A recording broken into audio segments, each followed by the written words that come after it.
ভোটের আগে বিক্ষিপ্ত অশান্তি বিভিন্ন জেলায়, কোথাও বিরোধী প্রার্থীকে হেনস্থার অভিযোগ, কোথাও অভিযোগ বিরোধীদের পতাকা ও ব্যানার ছেঁড়ার।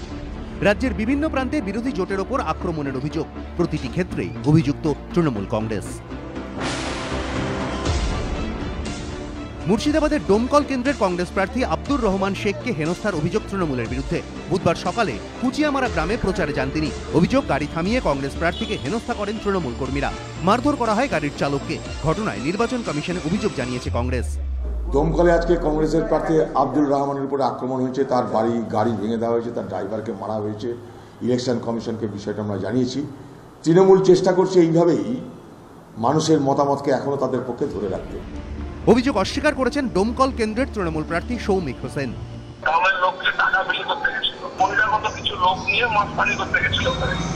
তাই সাধারণ লোক তার প্রতিবাদ করেছে, কেউ আক্রমণ করেনি, ওরাই আক্রমণ করতে গেছিল। উত্তর 24 পরগনার নোয়াপাড়া কেন্দ্রের কংগ্রেস প্রার্থী মধুসূদন ঘোষের দেওয়াল লিখনে কালি লেপে দেওয়া হয়েছে। ঘটনায় অভিযোগের তীর তৃণমূলের দিকে। অভিযোগ অস্বীকার করেছে শাসক দল। সিপিএমের পতাকা ও ব্যানার পুড়িয়ে দেওয়ার ঘটনায় উত্তেজনা বর্ধমান শহরের দুবরাজ দিঘিতে। অভিযোগ, এই কাজ করেছে তৃণমূল আশ্রিত দুষ্কৃতীরা। অভিযোগ অস্বীকার করেছে শাসক দল।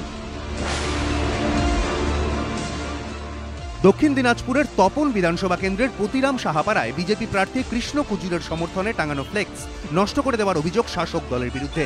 বিজেপির গোষ্ঠী কোন্দলের জেরেই এই ঘটনা, দাবি তপন কেন্দ্রের তৃণমূল প্রার্থী বাচ্চু হাঁসদার। এবিপি আনন্দ।